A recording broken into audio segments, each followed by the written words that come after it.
All right, greetings everyone. Okay, greetings everyone. It is 9:36 on the dot. I did it. You feel me? So my name is Cassandra Faye Floyd. I'm also known as the daughter of the Fates. As promised, I'm back at 9:36 sharp to talk with you about the coming days. Greetings, Tanya. Hey, girl, it's late. Where you at? So anyway, joined this evening to talk with you about this week that we're in because it's huge, as you might have intuited. Even if you are not into astrology, even if you aren't quote like a spiritualist, as it were, this is a big week, and the more you are in the know, the more you can prepare for that which is to come. Okay, this is a big week. Today is the 1010 portal, and it is also corresponding with the first day of Pluto's station direct after almost 5 months in retrograde motion. So it's big. Um, this Friday is Friday the 13th, and it is a big Friday the 13th because Venus is ruling this whole week, and Venus is the natural ruler of Friday the 13th. Um, the day after Friday the 13th, October 14th, is the event of the year. It is the Ring of Fire eclipse, the annular eclipse happening in Libra while Venus is doing her thing, while Pluto is doing her thing. We have this big annular Ring of Fire eclipse happening on the western portion of the country, entering from Oregon, passing through the western part of the United States, exiting Texas and Mexico. Okay, so it's a big week. It is a power up week, and so in preparation for this, I told you I'm gonna do readings tonight. I'm gonna be reading from from the Medicine Woman deck, but I also have made the announcement that if anyone is interested in being read via the I Ching, the ancient Chinese divination or divinatory tool, then I can also read from the I Ching for you this evening. But I want to talk to you a little bit before I open up the process of reading. Um, so y'all know I go into wormholes, right? Like something strike. Ooh, go in. Typically, lately, ooh, lately I have been trying to be more disciplined about my descent into wormholes because my wormholes aren't paying me. I know that they're valuable. I know that they are useful, but until I can master the art of um, how to monetize my studies, how to monetize that which I do, I have to be like a lot more disciplined in the type of wormholes I go into, right? So today I'm going to go into a wormhole this week because right before I came up on here preparing for what I wanted to tell you about this week. So last night, if you missed last night, go back and watch the live from last night because I talked about rituals you need to incorporate this week, things to look out for this week. And I'm not going to try to be repeating myself every day because every day there is something big and something new that I need to talk to you about. Today is one of those days. So let me tell you what happened. I decided since this eclipse is so significant, it is the last of its type that we will be able to view from the United States until the year 2039. I was doing all this research on the significance of the eclipse, the historical significance of the eclipse, the solar eclipse, right, which is also a new moon. It is the new moon in Libra. Um, I was like, all right, let me look at the date that this eclipse is happening. Okay, October 14th. So I just do a little Google search, significant historical events that occurred on October 14th. Y'all, got down. Okay. So it's going to be a wormhole that I go into this week. Every night, I'm going to be telling y'all about some magnanimous, incredible, world-shifting, world-changing event that occurred on October 14th, somewhere in global history. And it's big. And it's a lot. Now, one thing that I found interesting about the significance of the 14th in history is on 1942. This is currently relevant given what is happening in the world today. In the year 1942, a declaration was made declaring October 14th the feast of protection of the Mother of God in Ukraine. It subsequently became also the day in 1947. It was also coined the Defender of Ukraine Day. And it was also in the year 2014, Ukrainian Insurgent Army Day. Ukrainian Insurgent Army Day. October 14th of this big ass event coming up on this Saturday. Feast of the Protection of the Mother of God in Ukraine, the Defender of Ukraine Day, Ukrainian Insurgent Army Day. Okay. In 2019, October 14th was declared All Saints Day to the day that the Roman Catholic Church reveres and upholds all of the holy martyrs in the church's history.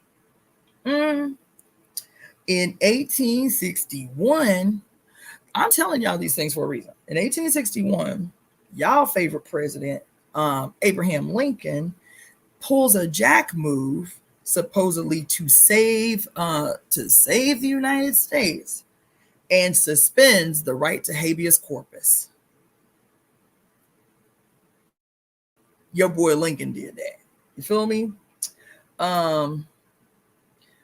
Also, in 1966, on October 14th, Martin Luther King was awarded the Nobel Prize, the Nobel Peace Prize for nonviolent action.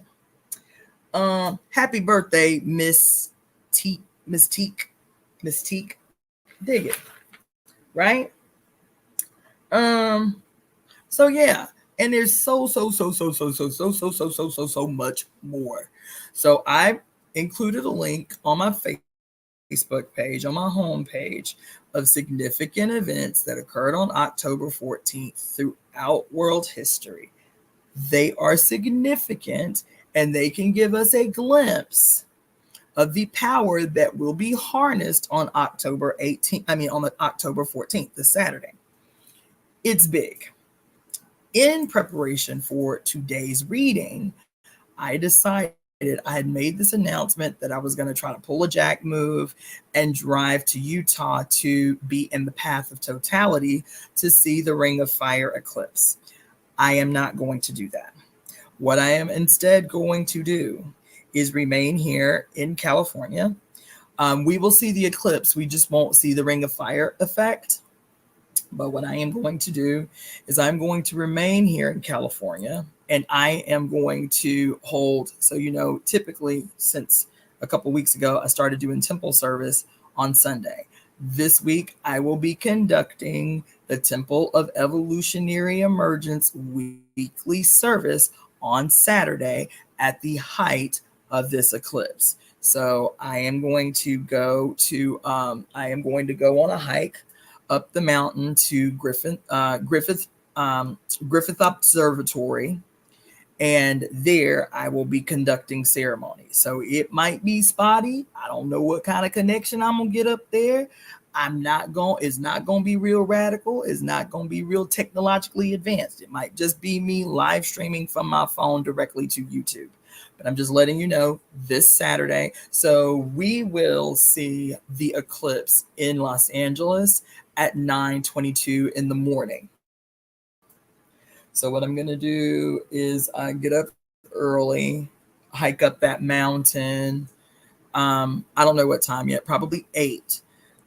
That way I can be there for enough time to do any like technological troubleshooting to see if I can get a connection. If not, if I can jack a connection.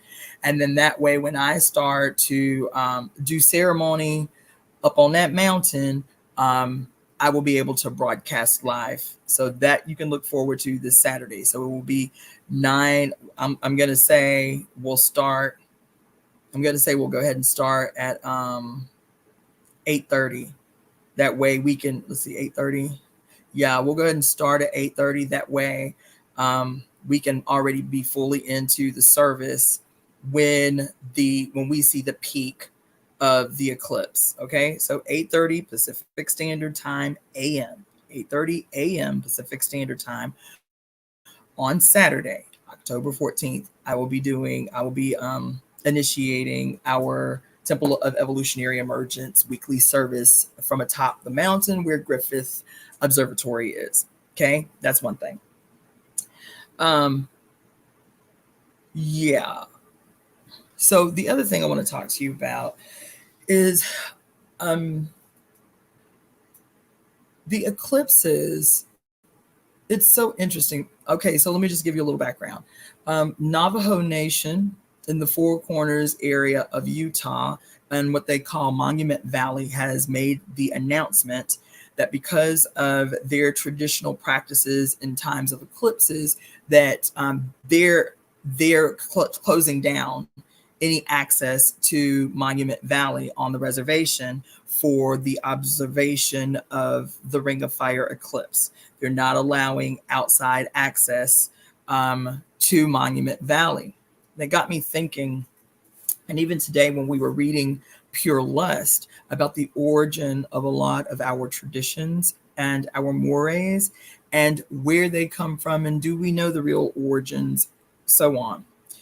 And everything that I have read from every single culture, but every single culture after the advent, some prior, but after the consolidation of patriarchy on Earth, on the planet, every single culture has nothing good to say about the eclipses in general, but the solar eclipse in particular.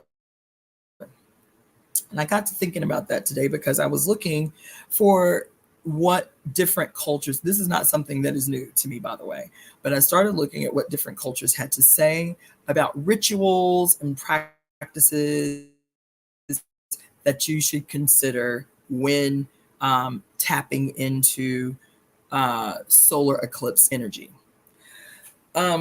So every culture, the idea of the sun being blotted by the moon has always struck terror into the hearts of the many. Didn't matter what culture. Every culture has some story about a dragon consuming the sun, a frog devouring the sun, a puma devouring the sun. All of these stories corresponded with the idea that this particular heavenly occurrence represented the end of days, the end of time, terror, people retiring to their homes, people riveting work, so on and so forth, right? So even when I was looking for rituals and practices and things that people could participate in for the coming eclipse on this Saturday, oh my God. Oh my God. Anyway, I'm having a moment. Anyway, it was all kind of around the same thing. So the solar eclipse always is a new moon. It's a new moon. It is when the full moon, just at the right distance from the sun, between the earth and the sun, that it appears as if it is blacking out the sun. It appears that the moon and the sun are the same size. The annular eclipse is different because the distance and it's not as frequent as a total solar eclipse. The annular eclipse, the ring of fire eclipse, is when the moon's distance is just far enough away from the Earth that's not typical to a total solar eclipse, where it appears that there is a ring of fire around the moon. Okay. The reason this is significant is because it is so rare an occurrence. This particular type of solar eclipse struck even more fear into the heart of the many. So what I was reading a lot today was similar to what the reservation in the Four Corners area of Utah was saying, that this is a day that we retreat. We stay home. Schools are going to be, this is what I'm reading on an article when the National Parks Committee was making the announcement that people will be forbidden from visiting Monument Valley, and that there are other locations that they can see the eclipse from. Because from what I was reading on this website, their schools are going to be closed that day. Their businesses are going to be closed that day. They are going to be indoors that day. They are going to be basically like retreating, right? Relaxing, retreating, and in prayer. That was another thing that they mentioned a lot. This was a common theme in what I was reading for up to the last 6,000 years, and people's approach towards the energy of an annular solar eclipse, a solar eclipse in general, but an annular solar eclipse in particular, right? And it just really got me thinking about, and then I watched this short documentary. I can actually paste the link in the description for those that are tuning in from YouTube and from Facebook. I'll actually add the link later, but it was actually a short presentation that was given by a Dr. E.C. Krupp, who is the director at the Griffin Observatory. This was in relationship to the Great American Eclipse that happened. I think it was August 17th. It was August 14th of 2017, which was huge. It was the first time since 1776 that particular eclipse had occurred. So everybody was talking about it. Of course, all the church people were talking about it. It was the end of the world, Jesus coming back, all of those narratives, right? So he was doing this presentation at Griffin Observatory called Devoured by Darkness. And he was reiterating the different cultures and what their particular beliefs were around the solar eclipse, and how it was all bad. Some saying that it appeared that the sun was bleeding, that it was the end of an era, that it was representative of blood, fire, and the sword. All, what did they say? What did he say? Nation-ending astrological occurrence, right? Like all this doom and gloom shit.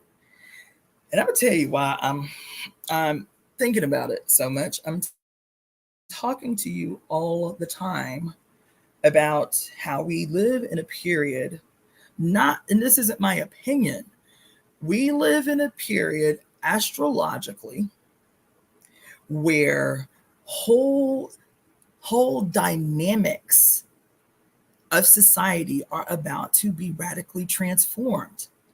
Whole populations, whole belief systems, major institutions, primarily religious, economic or financial, and governmental institutions are about to be radically transformed.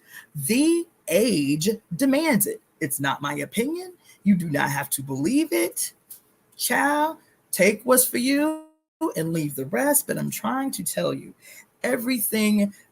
So we talk about America being in its first Pluto returns, that it's one of the youngest nations on earth, that since the beginning of the Roman Empire, these nations have charted in their nation's birth chart the return of Pluto, because the return of Pluto is always marked by radical, long-standing, empire-ending transformations. All the time, every time. The Roman Empire was almost ended with the Boudicca Wars, but they actually snuck out a defeat. That happened in their first Pluto returns. 2 years after Rome's second Pluto return, Rome collapsed. 2 years after entering its second Pluto returns.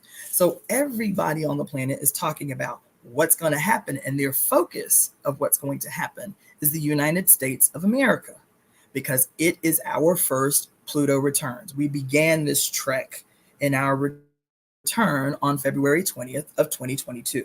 Okay. All of these magnanimous events that I'm talking about, this coming eclipse on this weekend, the lunar eclipse happening on the 28th, the second big eclipse completing this eclipse season happening on April 8th of 2024, the conclusion or the final move of Pluto out of Capricorn for the first time completely since 2008, 1 month before Obama was elected, is rounding out, will be closing out 1 week after the presidential election. This is the official entry into the Aquarian age, which is always marked. What we do, what we have been doing since 2008, what we do over this next short period from November 19th, 2024 to I forget what month, but the year 2044 is age defining. Everything that we do is age defining, baby. It will either do one or two things, no gray area. What we do now will do one of two things: condemn the future to a repeat of what we have been saying we want out of, or we'll finally end this shit once and for all. That's it. That's it. In the ages, if you're a political activist, in the age of workers and bosses, in the age of, the 1% and the 99%, in the age of top-down autocracy, plutocracy, in the age of workers and bosses, in the age of private ownership of property, private ownership of the means of production, and the collective producing of all wealth, but the private ownership of all wealth, the suffering of the great many at the expense of the extraordinarily few. This is the period, and it is not going to is not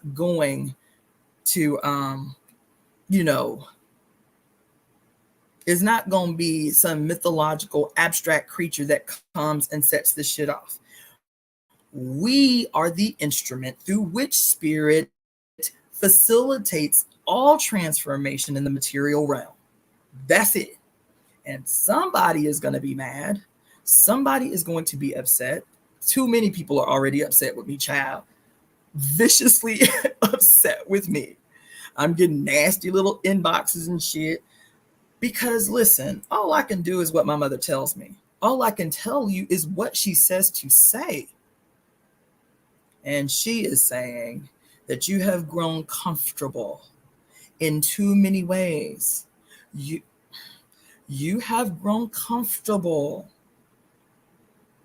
by being dogmatically tied, undialectically hog-tied, immovably chained to traditions, as if evolution does not apply to culture and tradition. And I am reading these stories that all read like science fiction horror stories about how people were conditioned later in time, how people were conditioned to view these astrological occurrences, these astrological and astronomical movements in heaven. The solar eclipse is one of the two great miracles that only occur on the planet Earth. There are 259 moons of all the planets in our solar system. 259 moons. Our singular satellite is the only one of the 259 moons that produce an eclipse. The only this is the this is the miracle of our existence on this particular planet. That our moon is exactly 400 smaller than the that our moon is exactly 400 times smaller than the sun.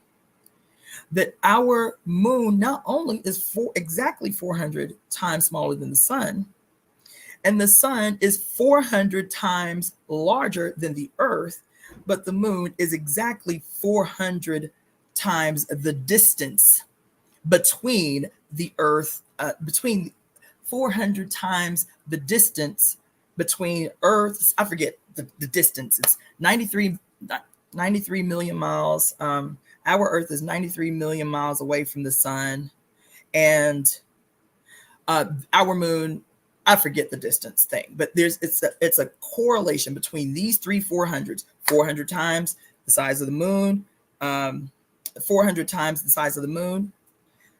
The earth is 400 times smaller than the sun, and the or whatever. Anyway, it's perfectly aligned numerologically, numerically, measurably, that it produces these two particular types of eclipses that only occur with our one satellite on this one planet among the 9 celestial bodies in the sky. We are the only planet that experiences both a lunar eclipse, a blood moon, and a solar eclipse. That's it. Out of 259 moons on 9 planets. And so while we chalk everything up to either, hardcore science, dogmatic science, as if science and spirit don't coexist, right?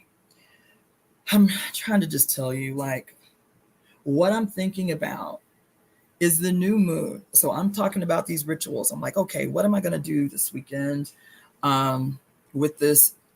Oh my God, with this solar eclipse? What kind of, so new moon rituals in general are about new beginnings. It's the dark moon, right? It's about new beginnings. It's about planting a seed in the dark of the earth. Even though you cannot see what is unfolding in this relationship between the seed and the earth, you know through intuition that all you have to do is place some water on the soil, provide some nourishment to the soil. You feel me? Ancient times, farmers would take, not even ancient times, up until the early 1900s, according to the Farmer's Almanac, it was common practice of farmers in the South to take the blood-soaked sheets and clothes of the females in their house, dilute them in water, and use that mineralized water to remineralize the soil, to use the blood of the females in their house to remineralize the soil and feed their crops. Okay? So, Baez, what's up? Oh my gosh. Oh shit. What in the hell are y'all all doing up on the East Coast this late?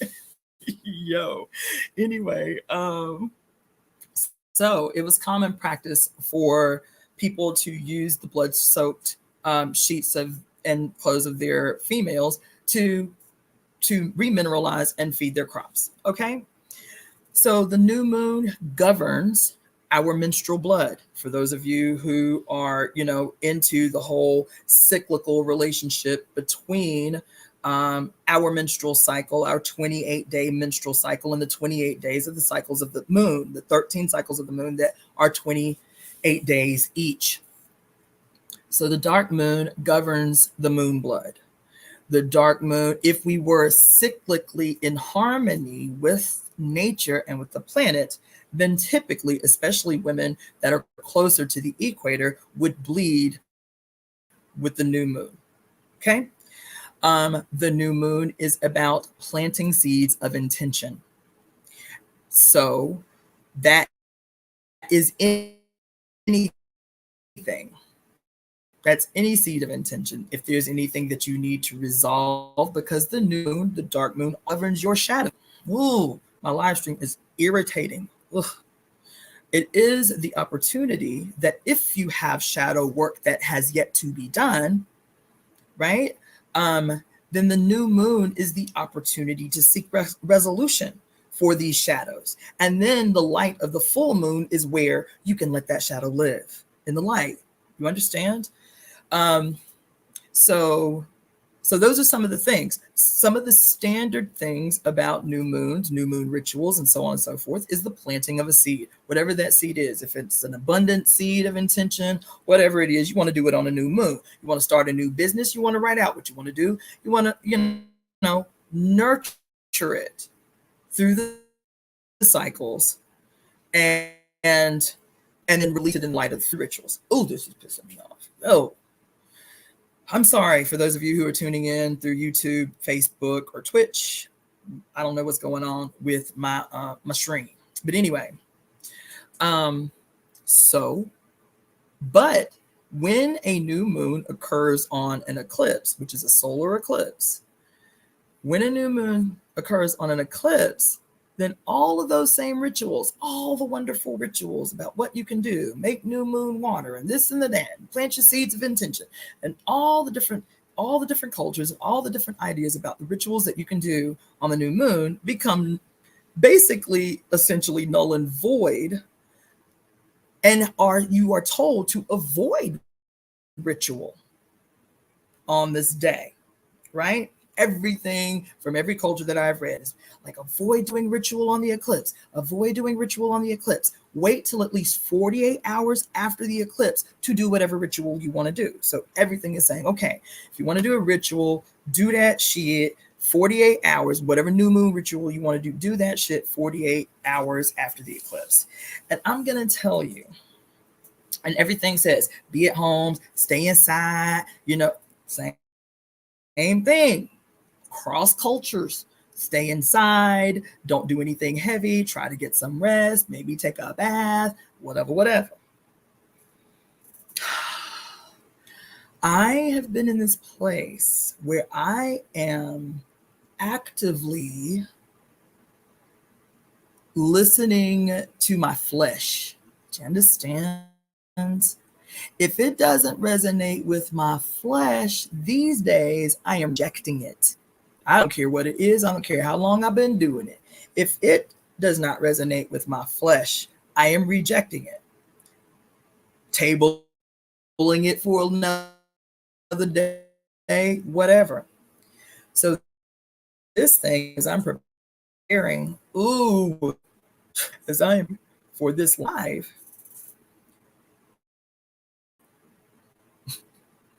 I'm sorry, I keep pausing. Those of you who are on IG, my live stream on StreamYard is like straight bonkers right now.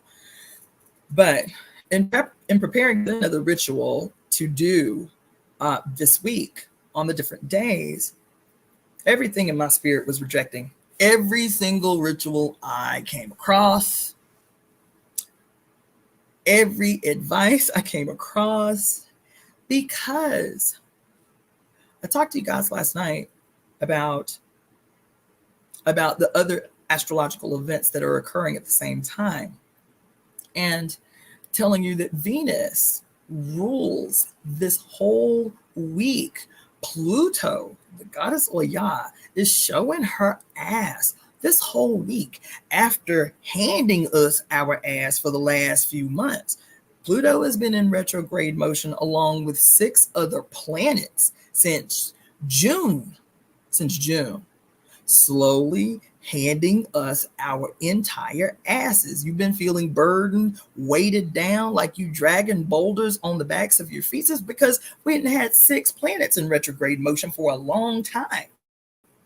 And have we sat still enough to listen to what those planets were attempting to tell us about how we are supposed to move forward, especially when we officially shift into the Aquarian age come November? Not this November, next November, when everything becomes rapid in its movement. This is the preparation phase. This shit, this burdensome thing, this this demand by Pluto for you to face your shadow shit. I talked to y'all for a long time about that last night. That the blessings needed by the world are being held hostage in the shit you've kept secret. The salvation of humanity is being held hostage by your secret heart's desires that you have refused to let live in the light because you are afraid, because of insecurities, because of childhood trauma, because somebody told you you sound funny when you sing, or whatever. Those things that you've kept hidden in the dark demand their time in the light. These things in the dark demand their time in the light. The new moon, the face of the moon, we always see the same face of the moon. We never see the quote dark side of the moon. So when we see the new moon, we're still seeing the face of the moon made dark. But eventually her time in the light comes, and that which has been hidden is revealed. You see? And we're all the better for it. Certain animals come out to play when the dark moon becomes light. Certain flowers bloom only in the light of the full moon. You feel me? So this cycle, this relationship that we have, that we born with uteruses are intimately connected with, we have to listen to her for a change.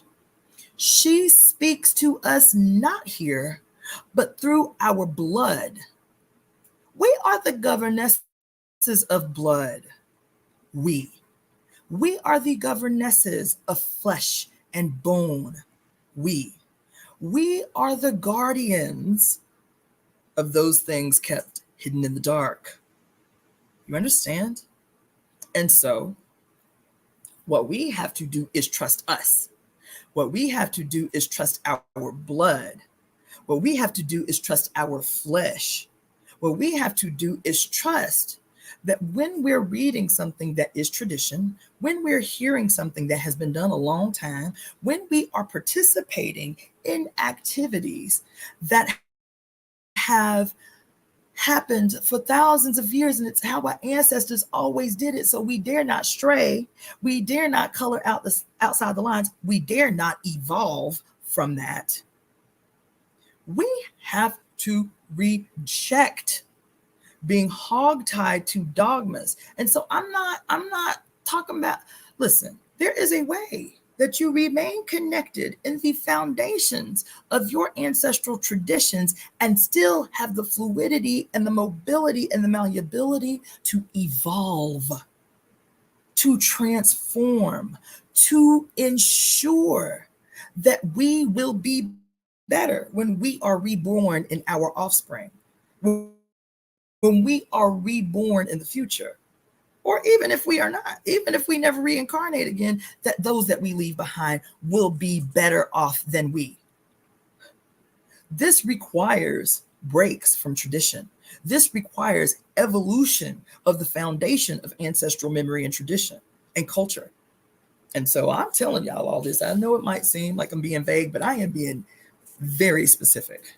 When I'm reading about what I'm going to tell y'all to do as ritual this week, I rejected everything I read today, baby. The dark moon is reigning. She demands her spot on the block. All the goddesses of all the cultures that are a representative of the magic and the power and the beauty of the black moon are demanding their time on the block, baby. So these ancient stories of doom and gloom, because the sun has been the center for so long of all religious and spiritual practices on earth.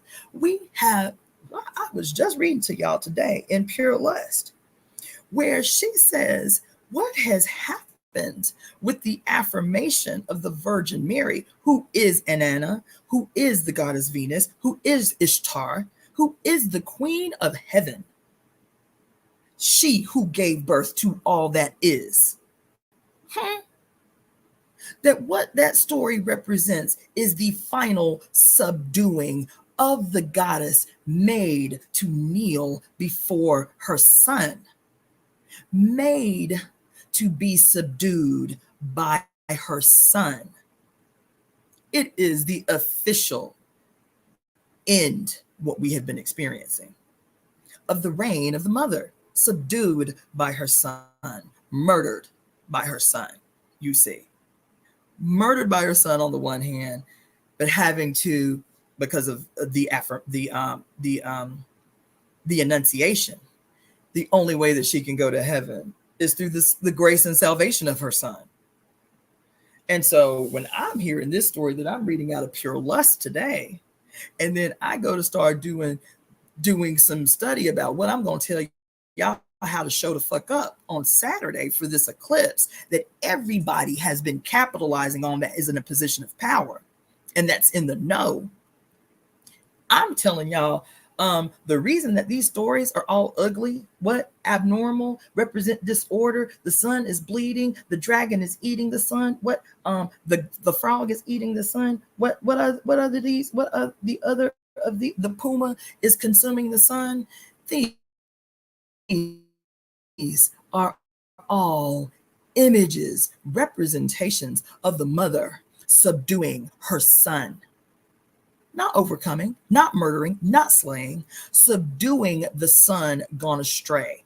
Her wild ass, rebellious, destructive, to his own destruction son.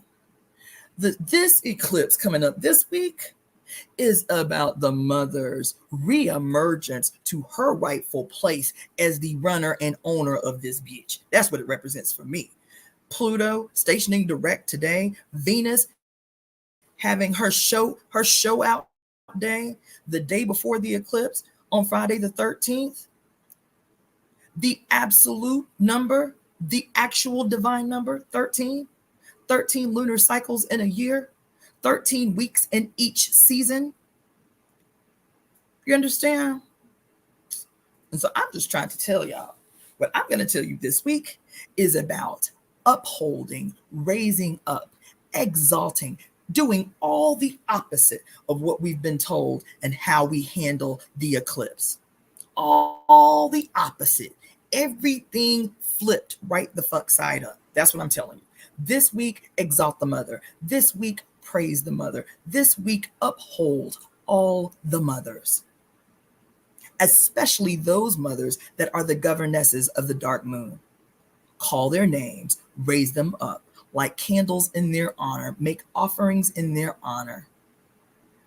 All week long, but in particular on that day there, the mothers need to be raised up. They need us to be outside acknowledging and showing praise and thanks for their intervention. This is a sign. Ooh, oh my God. This is a sign of the mother's reign, of the mother finally having the energy and the power and the strength to subdue her son before he destroys everything. Y'all ain't hear what I just said?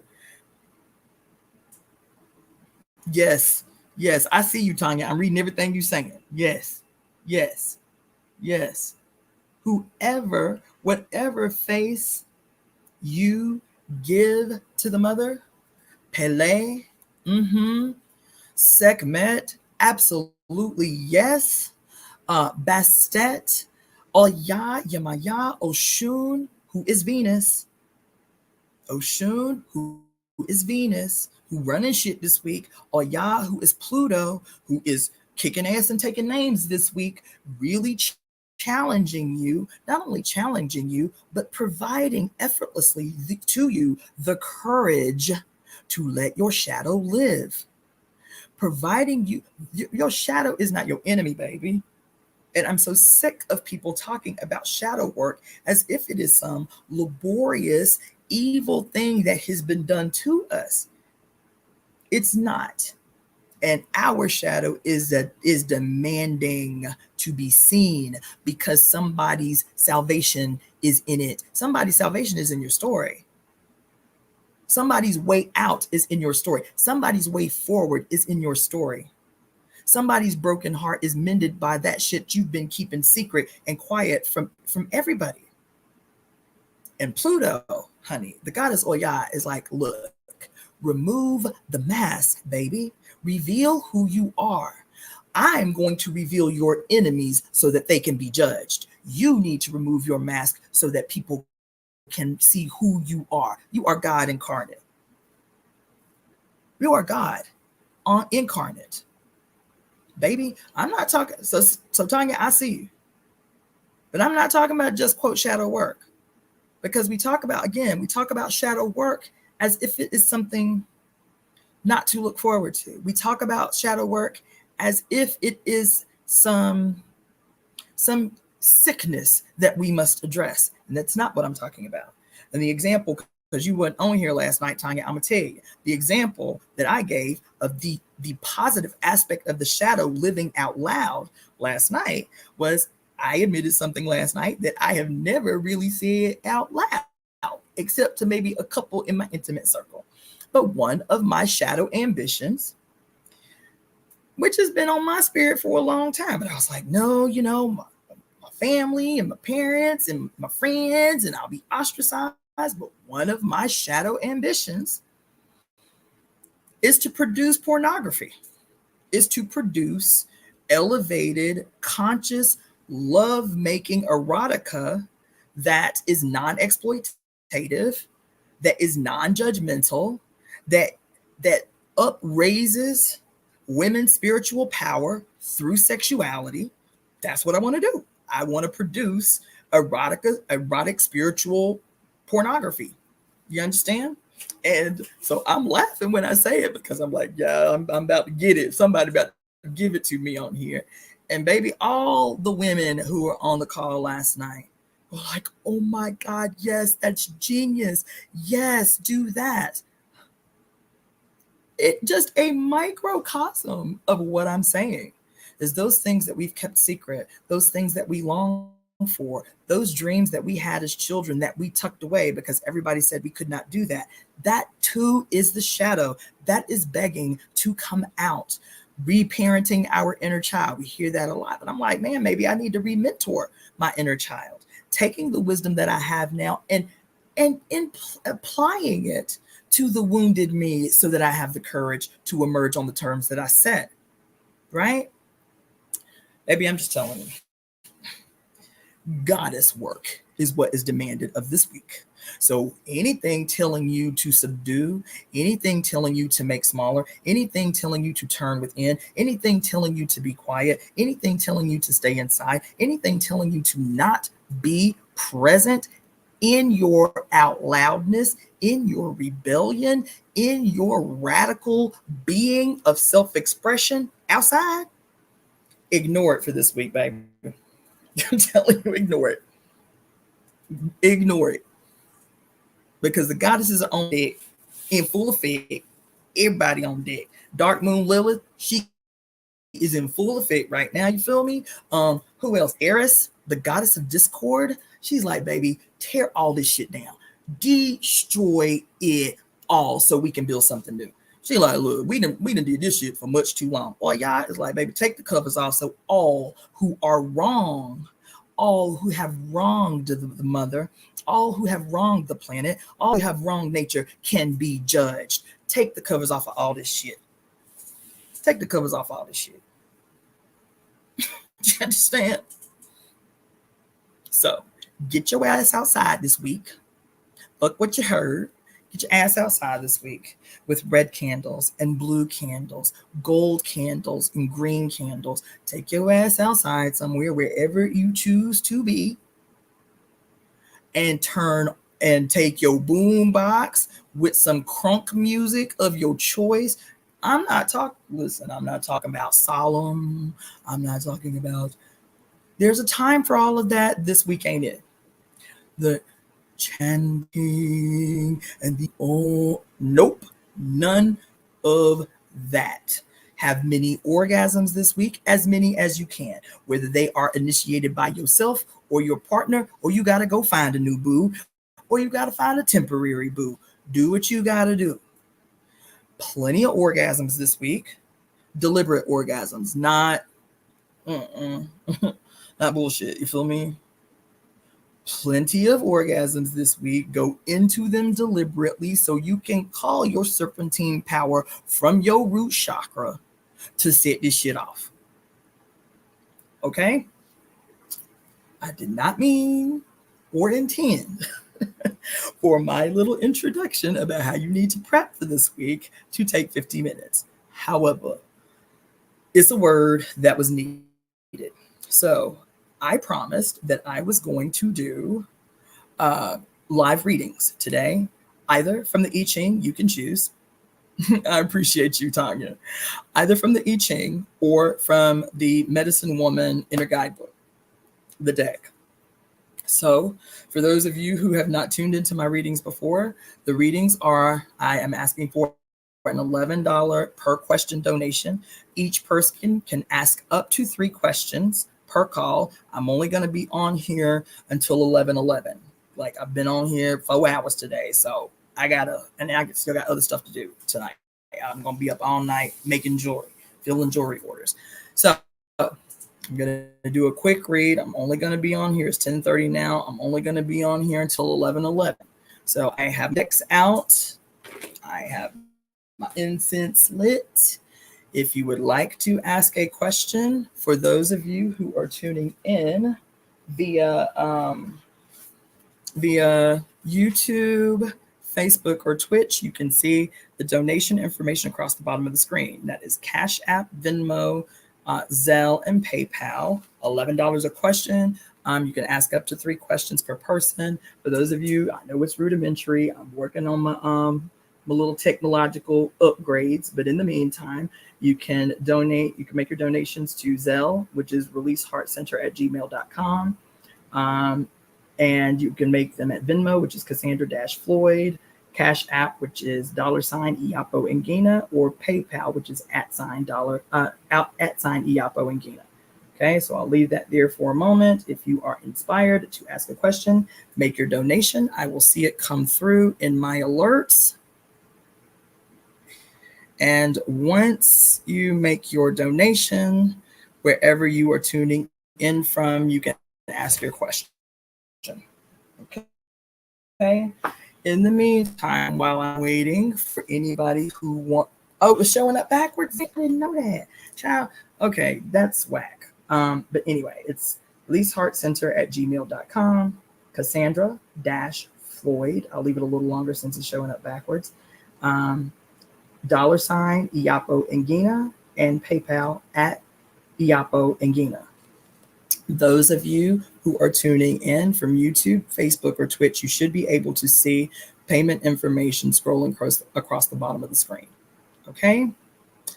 So while I'm waiting, we only had a few takers last night, but this is new for me. I haven't been reading online, but a little less than a week for people. And speaking of which, if you want to get an extended reading from me, 30 minutes or 60 minutes, you can email me at releaseheartcenter@gmail.com. Releaseheartcenter@gmail.com, and we will set up an appointment for you to do that. And I also do wellness consultations as well, and those are an hour long with a write-up that I will send you within 7 days. Okay, so in the meantime, there's a couple I want to tell you to get. This book I found at a local little witch shop. It's called The African Goddess Initiation by Abiola.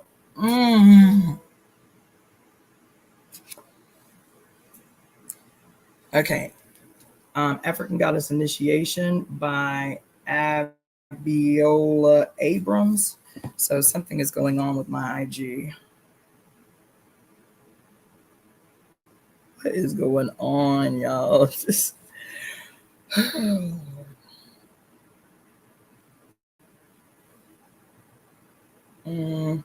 wondering.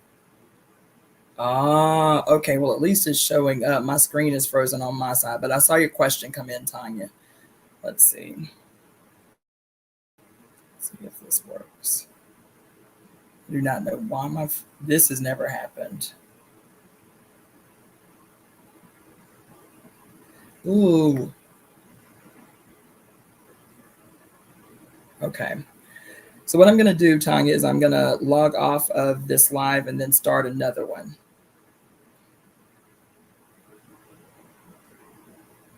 This bullshit. And I know it's old state shit.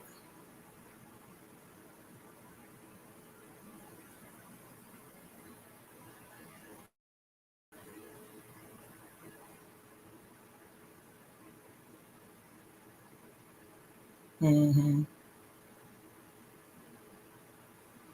Sorry about that. Those of you who are on the other pages, my connection, I'm convinced it's state shit. You understand? But okay, so hopefully Tanya will tune back in.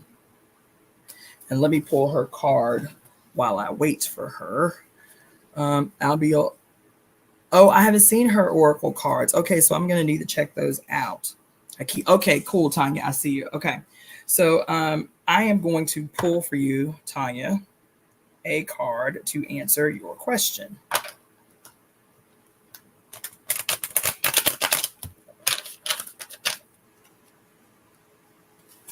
Mm-hmm.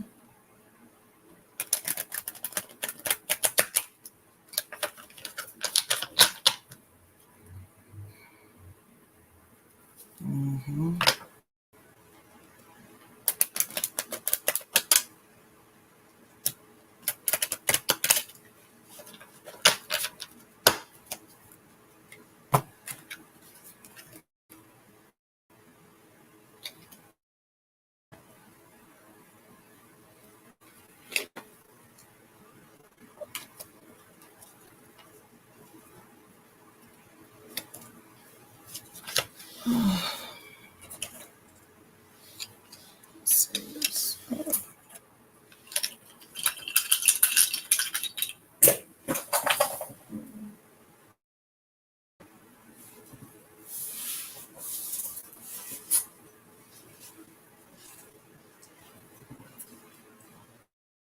Sorry about that. Hold on just a second. My little. Ugh.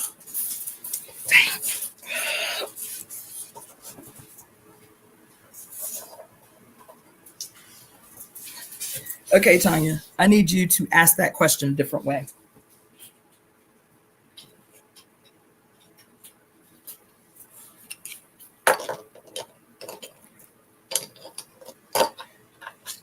So consider the question that you asked me and think about rewording it a different way. There's a reason I'm telling you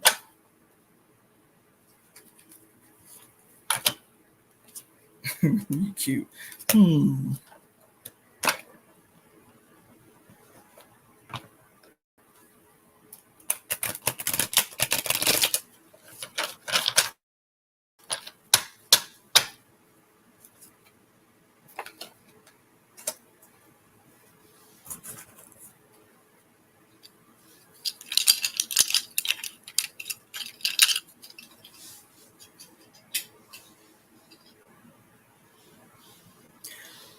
You know, you may want to consider, because I can see I've stumped you or puzzled you. I'm going to go ahead and talk to you about the card, but I still want you to consider asking the question a different way, okay?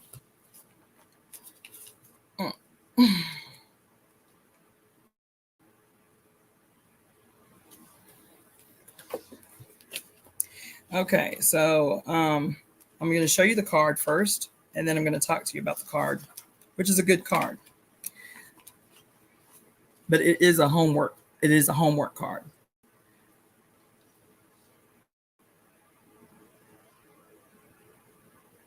Okay, now that is a nice question. That, my dear, is nicely put.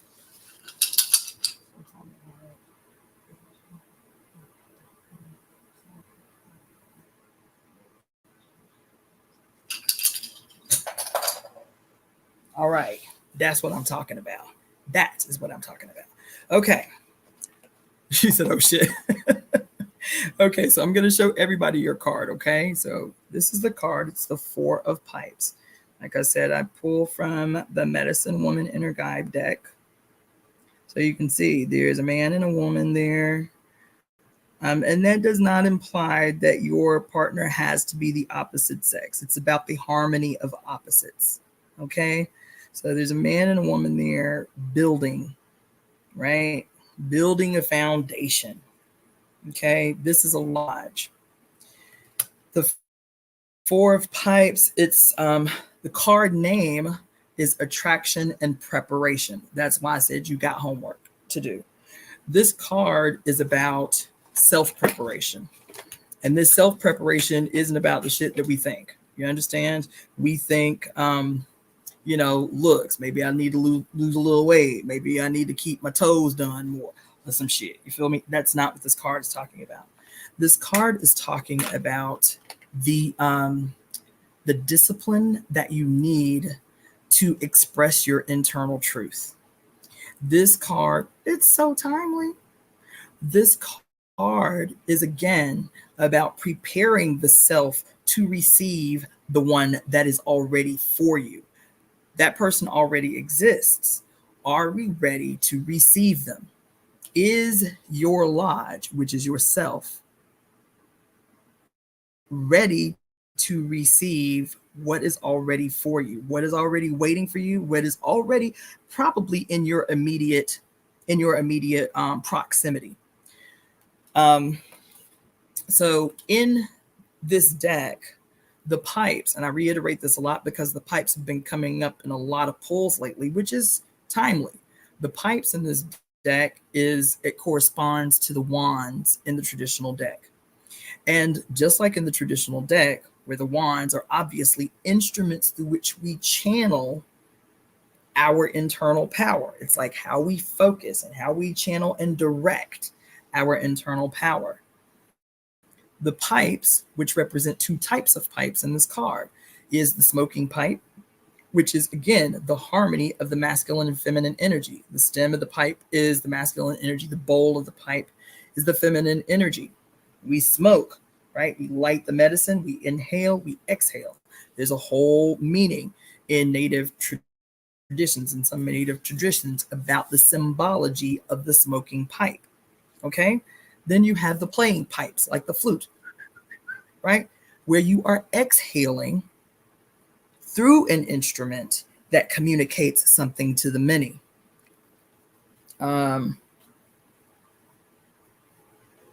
Okay, I see you, Jemisu.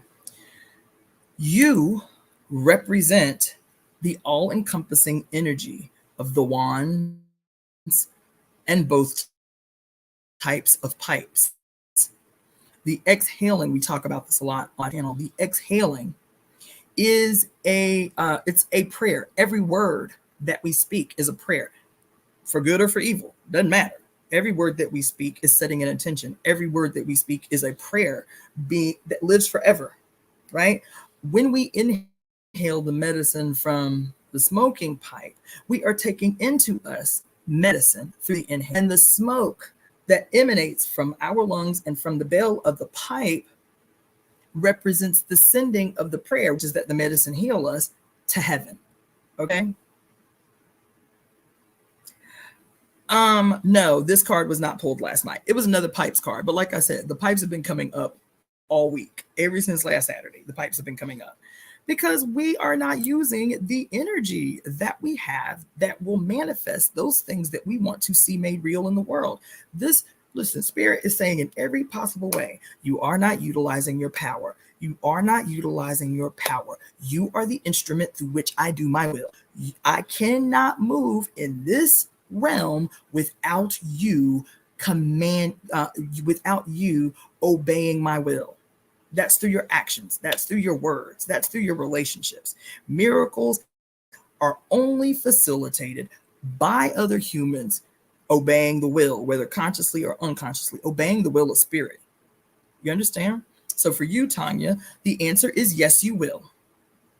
So just so you know that. The answer is yes, you will. The answer is sooner than you think. But the homework is that you need to prepare yourself to receive who is for you. That preparation is specifically about expressing, being open to more radical expression of yourself, having the discipline to regularly express yourself. So let's see.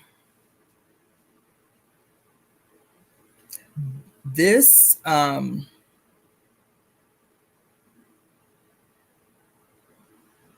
want to see if there's anything else that I wanted to draw out for you.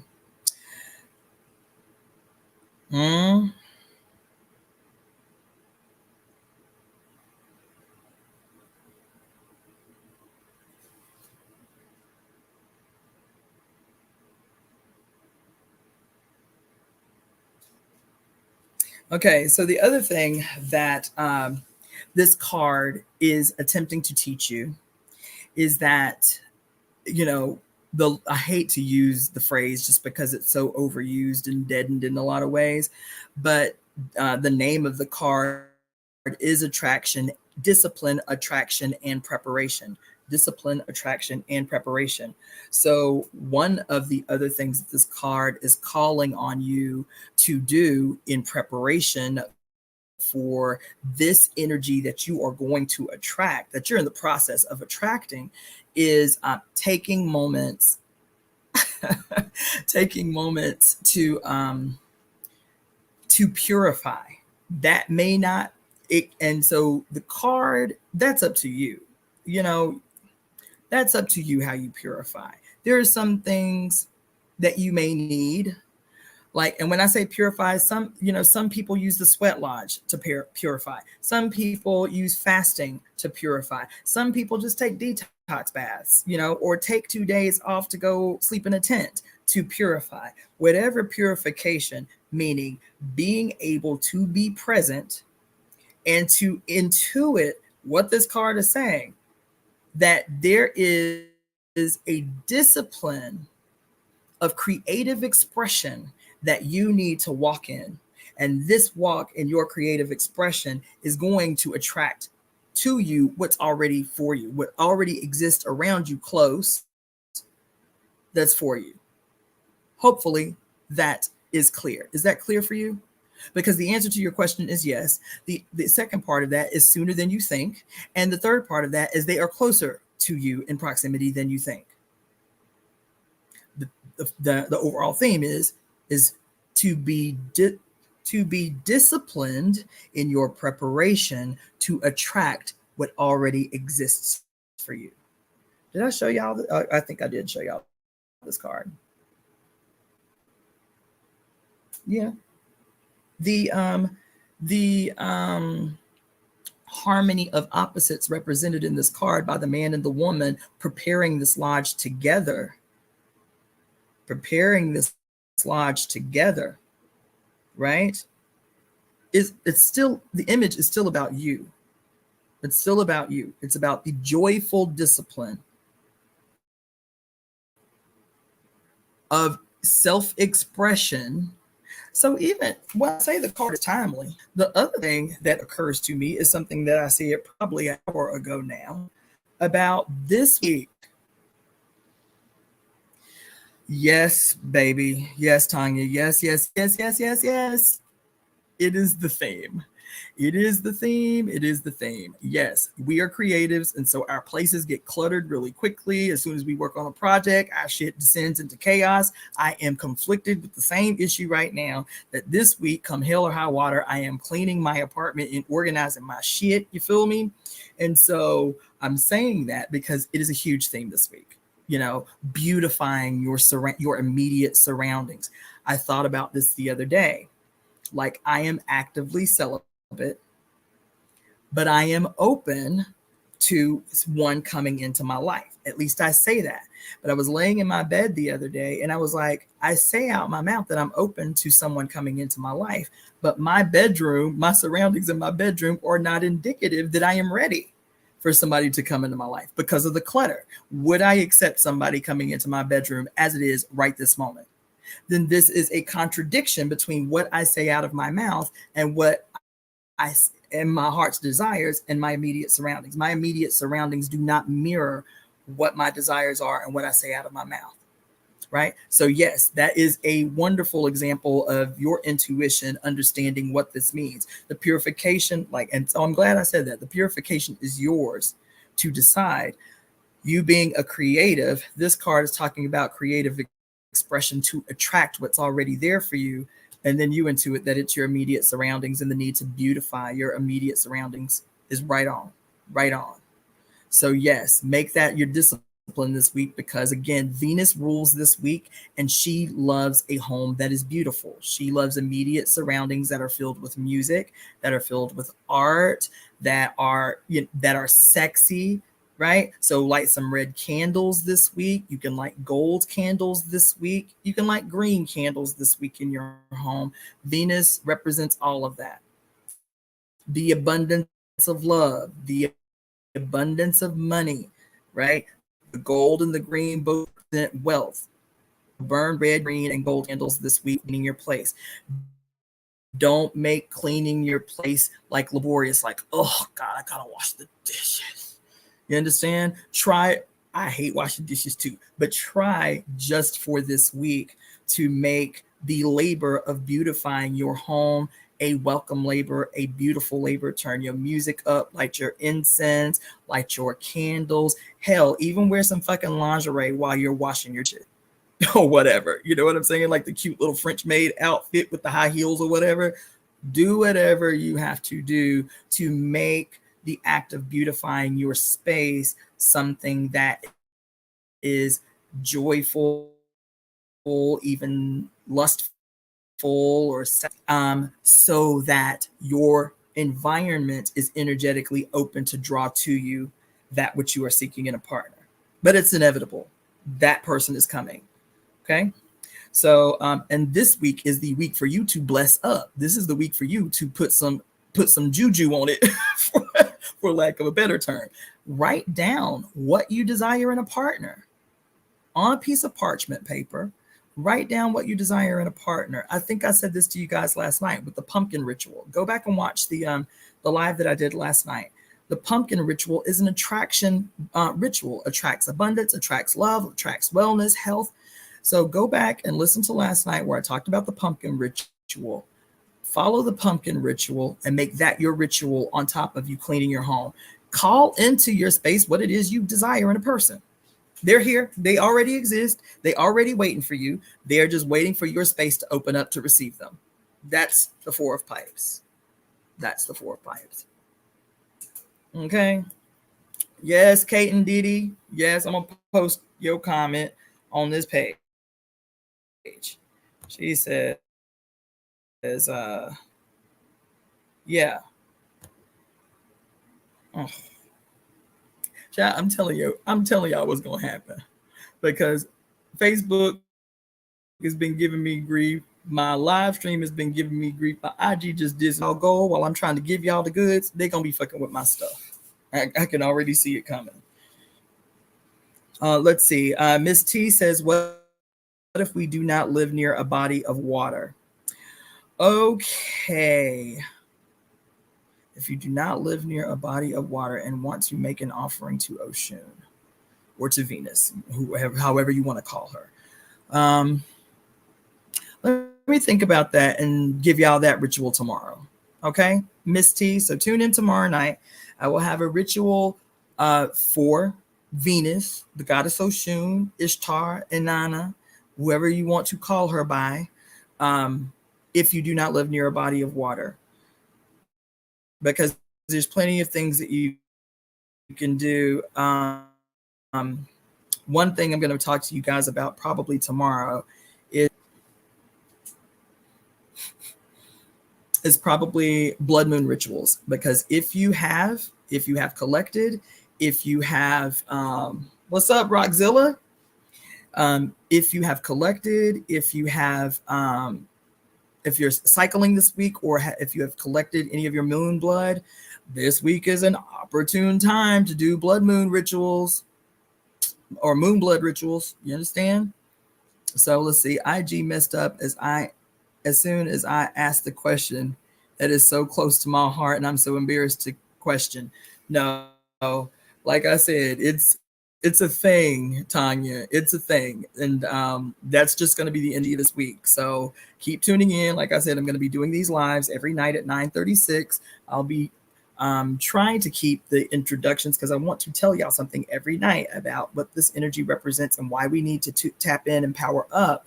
But I want to try to keep it down to 30 minutes so I can spend an hour doing the readings. Okay. So maybe something in the shower, but I'm still leaning toward it. It is still the fall season. We're fresh into the equinox. Yeah, let me debate about that. Let me do a reading on that tonight, Miss T, and then tomorrow I'll be prepared to answer that question because there might be other people who have the same question: how to do rituals to Oshun without being near bodies of water. Okay. Let's see. Okay, so are there any more questions for this evening? I have about 18 minutes left. If anybody wants to have me pull a card for them, I am reading from the Medicine Woman Inner Guidebook deck, as well as the I Ching, if anybody is feeling lucky to have me read the I Ching for them. I love the I Ching. I love it. I mean, I love my inner guide. This is the one I read from most often. As a matter of fact, I should pull for myself tonight since it is the 1010 portal. Yeah, I'm going to read for myself tonight too. Vote for myself tonight. So I can power up on this big energy. The other thing I was telling you guys last night is this is a really great week. Now, I'm doing little mini readings every night, but this is a really phenomenal week to get a reading done. We're right off the tail end of the equinox that we just entered into a couple of weeks ago. We had that super moon on September 30th. And here we have another big lunar event happening known as the solar eclipse, or the Ring of Fire eclipse on this Saturday. This is a huge month. Massive game-changing month. Friday the 13th is this Friday, and also the eclipse on the 14th and the lunar eclipse on the 28th. Big shit this month. Seize every opportunity to tap in, to power up. Nice. Yeah, I'll take that one too. I'll take that one too. Nice. Okay. So since I haven't gotten any more requests for card pulls,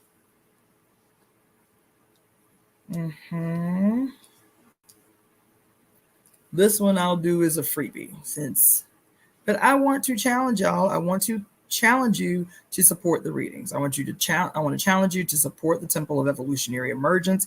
Everything that you donate, whether it's for a reading, and if you want, like, this is tax season, I get it, inbox me, email me at releaseheartcenter@gmail.com. I will email you the paperwork to claim your donation on your taxes. Oh, Jenny, girl, it's been too long. Oh, how you doing? Sagittarius with a ruling planet. Oh, I'm just seeing that post, Tanya. 4 is a historically significant number for me. Sagittarius with a ruling planet of Jupiter. 4 of pipes. 4s in the description of the sun, earth, moon, distance, and size. Oh, nice connection. Nice connection. Okay, so I just did a little mini poll since I don't have any more inquiries about me pulling for you or you asking a specific question. So I just did a mini poll, and this is how I'll close out for the night because I'm like I said, I'm ending this broadcast at 11:11. Okay, so the first card I pulled is the Totem of Stones. And so this is for anybody. If these cards resonate with you, I just did a quick little 3-card pull. The Totem of Stones, its name is Snakes the Crawlers. The Totem of Stones, Snakes the Crawlers. I love this card. And I just got goosebumps everywhere because we just talked about, what was it? Sunday night, I think. It might have been Sunday night or Monday night that I talked to you guys about Hecate or Hecate, however you want to pronounce her name, and how I am at this place in my life where I receive where it comes from. It doesn't matter where it comes from. If it speaks, like I said, to my flesh and I receive it, that's what it is. So I just started doing rituals to the goddess Hecate, the triple goddess, maybe a little over a year now. And there was one thing in particular when I was reading about her story and listening to others talk about her story and her archetypes that really stood out with me. One of the stories that I read or heard a woman talking about, I don't remember her name, but she was talking about how, when we do rituals to the deities, a lot of the time, we want to show out. We want to bring cakes and cookies and wine and, candies or whatever. And she says, like, yeah, Hecate will take all of that. But they were like, Hecate particularly loves our refuse, our biodegradable refuse, our egg shells, our coffee grinds, our fascinating. And the reason she was saying that is because she said that Hecate protects and like governs, she looks out for those creatures that typically we view with revile. Earthworms, maggots, snakes, the crawlers, right? The unseen that are responsible for cleaning our environment, for transforming the decaying macro into the micro so that it can in turn re-nourish the living macro. She governs all of those creatures that reside below the surface. I'm sorry about my stream on that's crazy, Tanya. So the snakes, the crawlers, I love. So let me see if there's anything here I need to draw out more. So the snakes, the crawlers card, and I'm going off on it so much. Again, is about just being grateful, and I mean like ultimately, like deeply grateful. So I tell you this story about Hecate and why I now save all of my food scraps, and once a week I will actually take my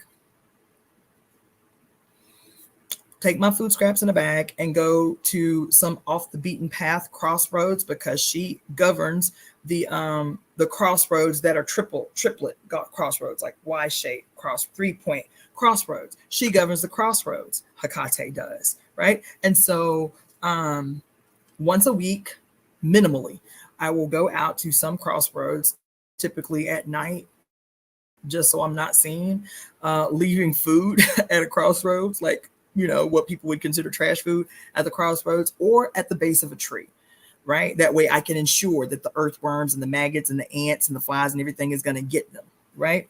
That story really resonated with me. It stayed with me and I kept it. The reason why is because in Ifa, one of the ways that you receive the blessing from the offerings that you make, one of the ways that your ashe from your offering is intensified, is when animals consume the offering.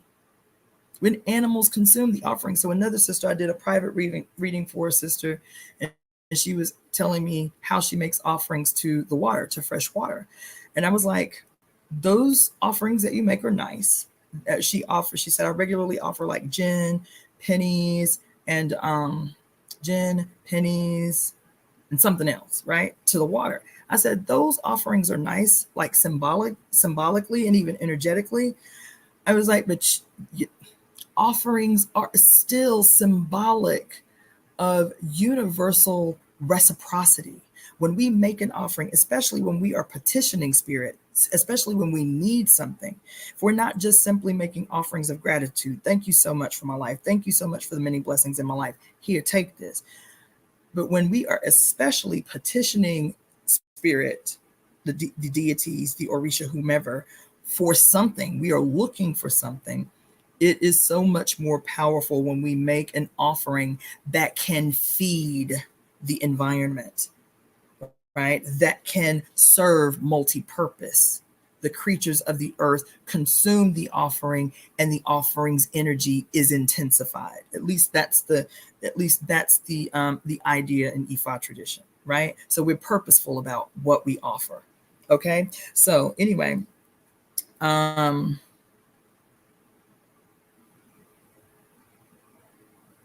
yeah.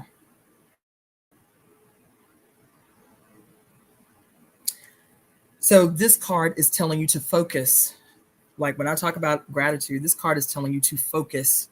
It's easy for us to give gratitude for the big, right? For the micro, for the macro, for those things that we can see, for those things that directly impact our life. This card is saying that as one who is supposed to be a custodian of the earth, that we have to recognize the majesty and the magnitude of these small creatures that are typically unseen. Paying gratitude to the micro, to the goddamn, to the micro, to the unseen. Yes, Kate and Diddy, to the shadow and what lurks within. To recognize and be grateful for the magnitude and the majesty of the role that they play in our lives, even when we are not aware of it, even if we are not conscious of it. That's big. That's big. Especially as we are sitting here in the mother of shadows, Pluto's stationing direct today. The next card is the major arcana. Diageo 4 again, it's the number 14 card. It's the temperance card in the traditional deck. So this is the temperance card, or the blend card. And you see, she looks like an alchemist. She's taking two things to make something else. She's got the blended rainbow above her head. She's got the different environments around her, the sun above her head, the denseness in the background, the river surrounding her as she's blending. Yes, garlic grows underground. So you see? So this card is the temperance card. It's the blending card. And oof,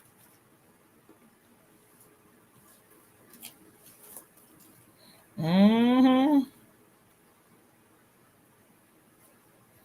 Mm-hmm. So when you look at the card, it's called the blending card. It's the temperance card in the traditional deck. It's obvious what this card is about, right? So if you take a closer look, I love the way this artist always kind of fuses little hints or subtleties from the traditional deck in the card. So you see she's got a bowl in one hand, she's got a cup in the other hand, right? She's got a bowl in one hand and a cup in the other hand. The bowls in this deck is the cups card in the traditional deck. No, it's okay, Tanya. I appreciate the feedback. I appreciate the interaction, right? So anyway, this card, which is also known as the inner alchemist, because what do the cups and the bowls represent? So I said that the cups, the bowls in this deck are the cups in the traditional deck. In the traditional deck, the cups is emblematic or representative of the functionality, if you will, of the heart. The heart is both a receiving and giving vessel. We can pour from it or we can receive into it. The cups and the bowls always represents the energy of the heart. Okay. You see, she's even got the bowl and the cup placed right at her heart chakra. You see? Okay, so this card is also known as the inner alchemist. And basically this card, I think it's pretty self-explanatory. I love this card though. Yeah. Yes. So this card is about what this card is really kind of applicable for everyone. Even the story that I told you at the very beginning of like when I spent the night trying to develop rituals or look into rituals for the eclipse. And I was saying, if it don't resonate with my flesh, it ain't for me. I don't receive, reject, right? What can me say that? What can me say that? It is a culmination of wide varieties of lived experiences, spiritually, politically, socially, psychologically, and all of these lived experiences come together in us as flesh in this material experience to inform us of how to move forward until the fulfillment of our destiny and we transition from this realm, right? So this card is about that integration. And that integration being able to confidently inform you of how to move forward, of how to move, how to relate to others.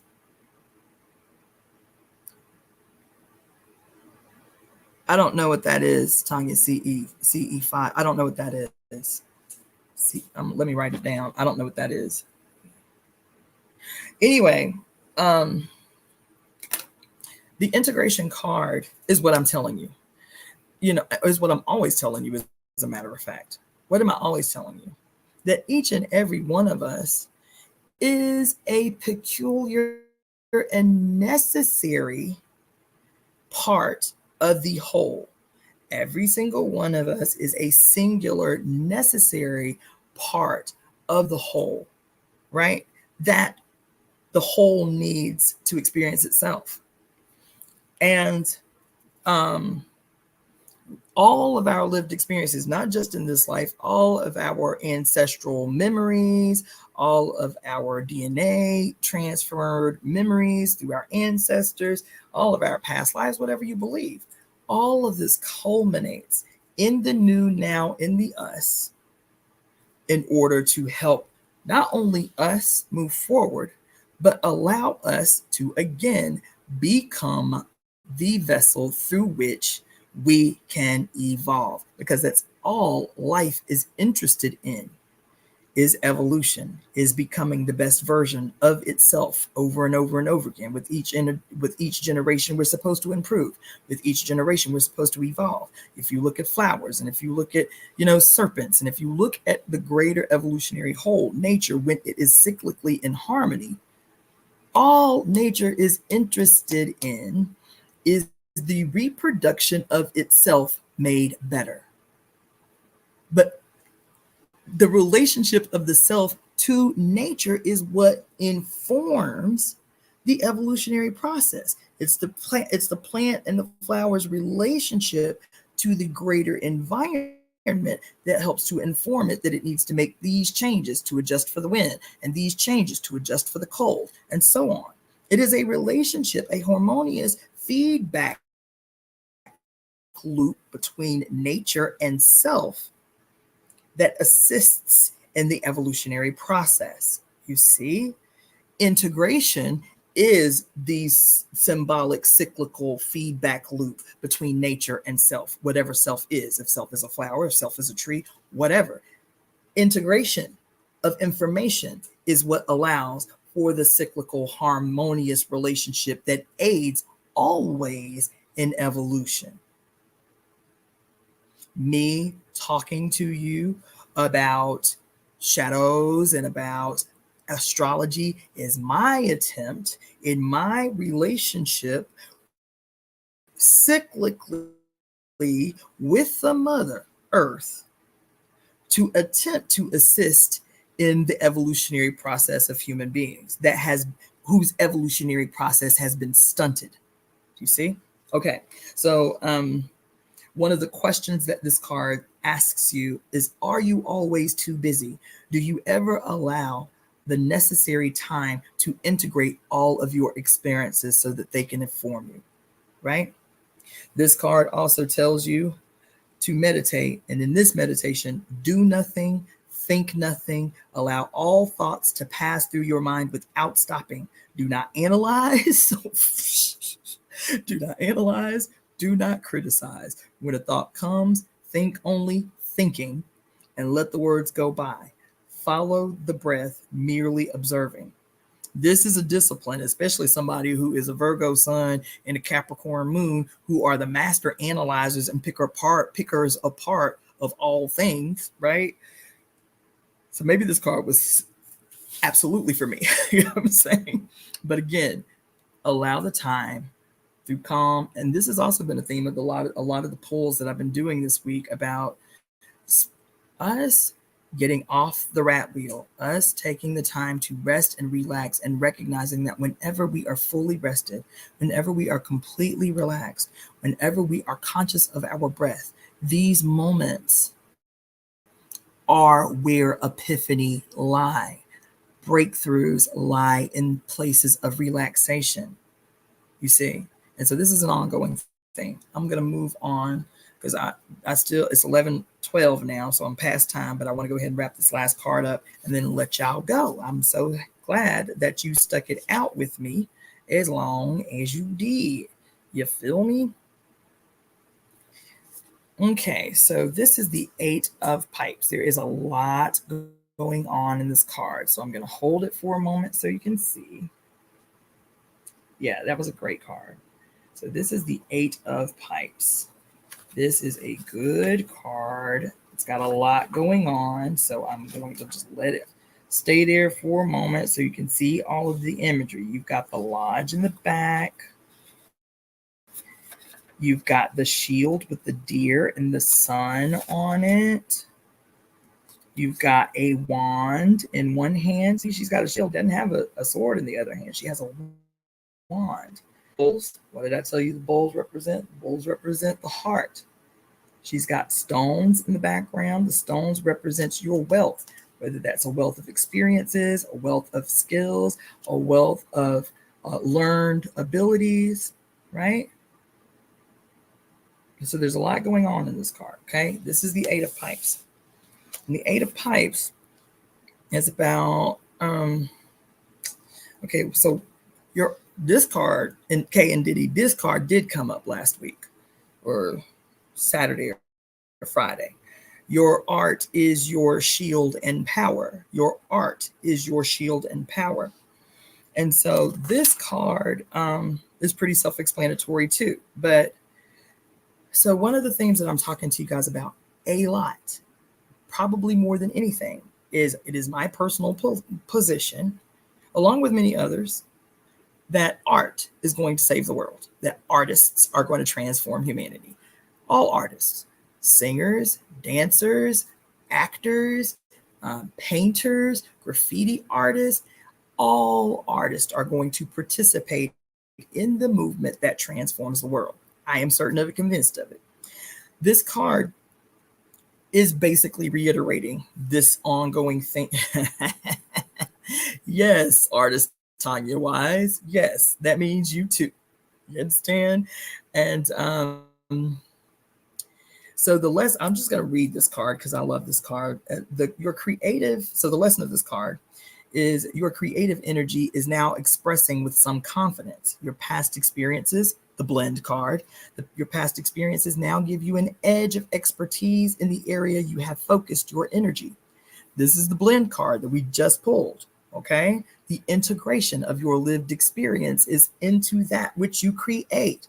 You, Tanya, your card telling you about the necessity of disciplined creative expression. That's this card. So perfect, right? Okay, so it says, this may be in relation to your body, its health and its tone, your sexuality and relationship to others, your artistic endeavors, or in achievements of a spiritual discipline such as daily yoga, tai chi, or meditation. The area in which you have chosen to channel your energy is now showing signs of your increased skill. Enjoy the benefits of your labor and continue to direct the purpose of your process towards positive global ends. In your words, if you are in other words, if you are using material resources, listen, listen, listen. If you are using material resources, what did we just say with the snakes and crawlers? If you are using material resources, be sure you give something back to the earth, even if it is your scrap food to feed the crawlers who represent the massive, magical, magnanimous power of the unseen, of the small, of those that are reduced, their significance reduced. They are the most powerful. What does it say? Be sure to give something back to earth. So when I teach art workshops a lot out here to young people, to primarily young adults, teenagers. I am always telling them. So I will usually bring crystals that I have wild harvested from the earth, like this crystal quartz that I dug out of a mountain in Arkansas. So if I bring and gift the kids quartz, I'm telling you, when you pick up anything, an acorn, a pine cone, a rock, be prepared to give something in return. One of the practices that I was gifted with when I spent 2 weeks on White Mountains Apache Reservation in Arizona, one of the elders told me to always keep a bag of cornmeal and a bag of tobacco in my car. That if I pick up anything, to immediately put something in its place, cornmeal or tobacco, to thank Spirit, to thank Earth for the offering, for her allowing me to take into my possession that which will eventually, yield something for me. I make jewelry. I use a lot of wildcrafted products, feathers. I'll wildcraft feathers. I'll wildcraft stones. You understand? Sticks, tons of pine cones and stuff like that. Everything I take from Mother Earth, I give something in return. When I went into the mountains to dig for these crystals, I bought a massive basket, big like this, of fruit, blueberries and apples and all kinds of stuff, and left it right there at the face of the mine, and then went on to do what I needed to do. You feel me? So this is talking about in terms of your art and being mindful in everything that we do of the importance of reciprocity, of energetic, harmonious reciprocity, right? Be sure to give something back to earth. If you depend on other people's energy, be sure to replenish it in some way.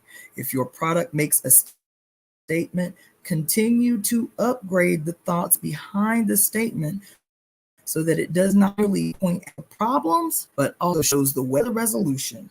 The purpose of all energy given to you by Great Spirit is to heal, mend the sacred hoop of life, heal by your words, your body, your life. This is how to become a channel of the divine. I love this card. That's what it's about. That's what it's about. So, hopefully, let me not say hopefully. Certainly, this was impactful and helpful for someone. I am very honored and grateful for the opportunity to be able to read for you this evening, to be able to teach you a little something this evening. I will be back tomorrow. Thank you, Tanya. I'll be back tomorrow at 9:36 p.m.